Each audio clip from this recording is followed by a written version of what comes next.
This is a very disturbing picture, looking as though it's going to get considerably worse. How do we take action now to try and mitigate that? Well, you're right. The figures are shocking. They speak for themselves. I think the government has to consider a few things. The biggest challenge the NHS faces at the moment is just workforce capacity. There aren't enough people to deliver the care that we need to get through the backlog. There's also a problem with how much we're preventing need at source. So can we do things earlier so people don't have to come in with serious illness to the NHS later? And there is a question of money. We're going to a living with COVID strategy now. That means COVID-19 will become endemic. That has a big resource kind of implication.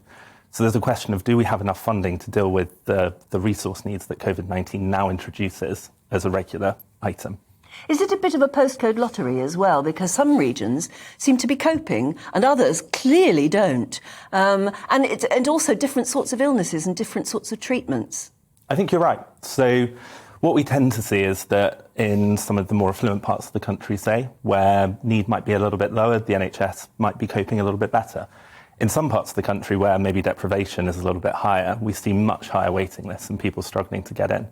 The kind of consequence of that is if people are waiting a very long time, what they're probably going to do, if they can afford to do so, is take their own action, is to use private alternatives and to bypass those waiting lists.